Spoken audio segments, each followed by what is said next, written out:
ইমাম সাহেব, কুরবানি তো চললে আইছে, আমি তো কুরবানি দিতে চাই। আপনার মতো ভালো ভাগিদারের সাথে যদি কুরবানি দিতে পারতাম আমার খুব ভালো হতো। আসলে দুইজনে তো কুরবানি দেওয়া যায় না, আরেকজন ভাগিদার হইলে ভালো হয়। আসসালামু আলাইকুম ইমাম সাহেব। ওয়ালাইকুম আসসালাম। কি ব্যাপার, কি আলোচনা হচ্ছে? টাকা পয়সা লাগবে নাকি? টাকা পয়সা লাগবে না, আমরা ওই কুরবানি দেবো ভাগে, দুইজন হয়েছে, আরেকজন লাগবে, সেই বিষয়ে একটু আলোচনা করতেছিলাম। আমি নিজেও এবছর ভাগে কুরবানি যেতে চাইতে আসি।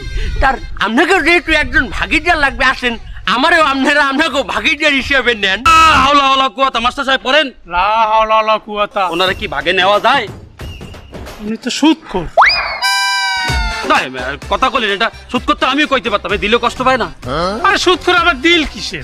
এ মাস্টার হালাউগার পু, আমি সুদ খাই দেখে কি আমি এককালে পয়সা গেছি?